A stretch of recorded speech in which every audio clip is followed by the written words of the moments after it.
Tuan-tuan dan puan yang amat dihormati sekalian, keputusan pilihan raya negeri masih lagi menjadi perbualan dan masih lagi hangat diperkatakan ramai orang berkaitan dengan keputusan PRN, di mana keputusan adalah tiga sama, dan kita melihat PN menawan negeri yang memang menjadi kubu kuat PN, dan PHBN menawan Negeri Sembilan, Selangor, dan juga Pulau Pinang. Terdapat satu ulasan menarik berkaitan dengan PRN kali ini. Ada yang kata, kerajaan perpaduan dilihat gagal untuk memenangi hati rakyat pada PRN kali ini. Tetapi itu tidak akan menggegarkan ataupun menyentuh status Perdana Menteri hari ini. Seperti yang dinyatakan Anwar, kerajaan perpaduan tetap kekal teguh dan kukuh. Lalu apa juga keputusan PRN? Tuan-tuan dan puan, terdapat satu ulasan menarik, dan ini menyentuh berkenaan dengan status Anwar dan juga status timbalan Perdana Menteri Ahmad Zahid Hamidi. Kita dapat melihat BN kali ini kecundang teruk pada PRN kali ini, begitu juga pada PRU 15 yang lalu. Dalam sebuah artikel dari Malaysia Kini, ulasan PRN, Anwar lulus referendum rakyat, tapi Zahid tewas. Anwar Ibrahim telah memimpin kerajaan Madani dalam perang pilihan raya di 6 negeri. Sebagai Perdana Menteri, pengerusi PH, Presiden PKR, dan Ketua Kerjasama PHBN, Anwar boleh dikira telah berjaya mempertahankan tiga kubu kuat PH, yaitu Selangor, Negeri Sembilan, dan Pulau Pinang. Orang yang tewas dan perlu bertanggung jawab atas kekalahan UMNO di 89 kursi yang ditandinginya dengan logo BN ialah Presiden UMNO Zahid Hamidi.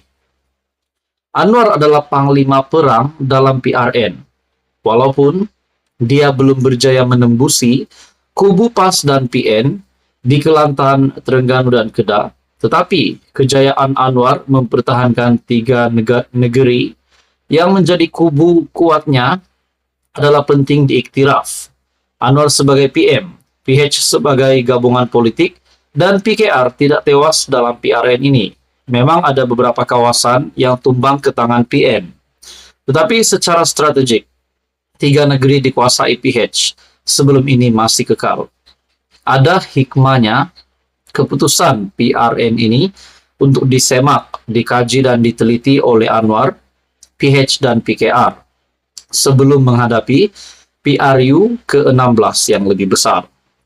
Perkara paling penting untuk Anwar membuat persiapan menjelang PRU akan datang ialah untuk mendapatkan semula sokongan orang Melayu Islam yang jelas banyak berpindah kepada PN dalam PRN. Tuan-tuan dan puan, adakah dengan ulasan ini, saya mengambil tajuk ini yaitu Anwar lulus referendum rakyat tapi Zahid tewas. Adakah di sini Zahid Hamidi pula akan dipecat, akan meletakkan jawatan sebagai Presiden UMNO, akan meletakkan jawatan sebagai timbalan Perdana Menteri? Itu juga menjadi persoalan. Ada juga kata beberapa pemerhati politik yang lain. Saya sudah bercerita dengan kawan-kawan yang berkata, keputusan kali ini memang agak mengecewakan, tetapi kita melihat di sudut positif, di mana PH masih mempertahankan kubu kuat PH di Negeri Sembilan, di Pulau Pinang, dan juga di Selangor.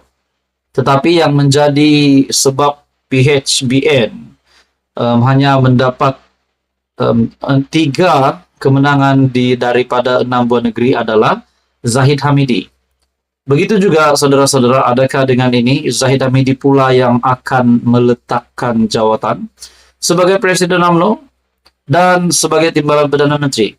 Dan adakah untuk kepentingan UMNO pada masa akan datang, UMNO perlu dibubar dan UMNO perlu sekali lagi menaikkan nama parti tersebut? Nah, saudara-saudara, ulasan ini satu artikel dari Malaysia Kini Dan Hasan Karim ialah ahli parlimen Pasir Gudang dari PKR. Tulisan ini tidak semestinya mencerminkan pendirian Malaysia kini.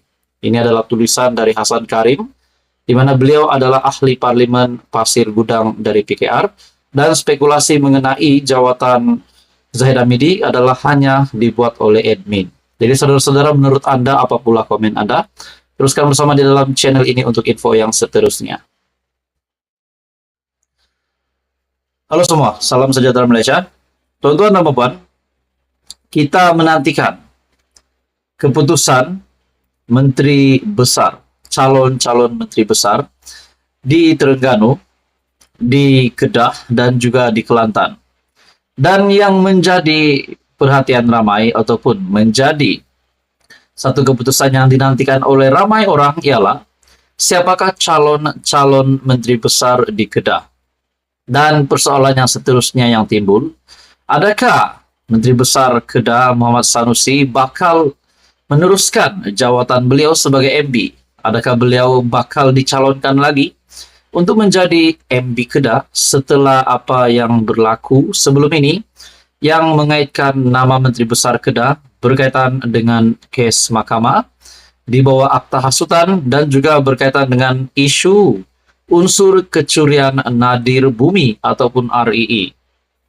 Tuan-tuan dan puan, Majlis Angkat Sumpah Menteri Besar Kedah diadakan pada 14 Ogos. Di mana artikel ini dari Sinar Harian, Majlis Angkat Sumpah Menteri Besar Kedah diadakan esok. Artikel ini pada 13 Ogos bermakna Majlis Angkat Sumpah Menteri Besar Kedah diadakan pada 14 Ogos. Persoalannya, adakah Sanusi akan mengangkat sumpah esok ataupun calon-calon MB Kedah yang lain yang akan mengangkat sumpah esok bukan Sanusi? Jadi kalau bukan Sanusi, bagaimana pula dengan Sanusi? Dalam artikel ini, selepas keputusan PRN di 6 negeri dimuktamadkan, Majlis Pelantikan dan Angkat Sumpah Menteri Besar Kedah kini dijadwalkan berlangsung di Istana Anak Bukit. Berdasarkan surat jemputan media yang dikeluarkan pejabat Setiausaha Kerajaan Negeri Kedah, majlis itu dijadwalkan diadakan di Balai Mengadap Besar Istana Anak Bukit kira-kira jam 9 pagi. Majlis angkat sumpah di hadapan Sultan Kedah Al-Aminul Karim Sultan Salehuddin Sultan Badlisha itu turut akan dihadiri Setiausaha Kerajaan Kedah, Datuk Nor Izan Kazali.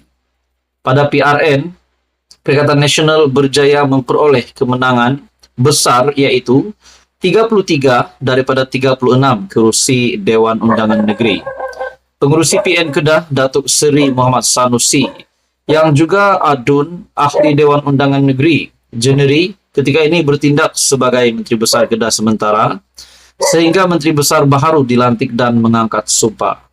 Adakah di sini, sekali lagi, Menteri Besar Kedah sementara, Muhammad Sanusi bakal dicalonkan lagi oleh PN PAS untuk menjadi Menteri Besar Kedah yang seterusnya untuk meneruskan jawatan beliau sebagai MB Kedah ataupun mungkin orang lain. Jadi saudara-saudara, menurut Anda apa komen Anda? Teruskan bersama di dalam channel ini untuk info yang seterusnya.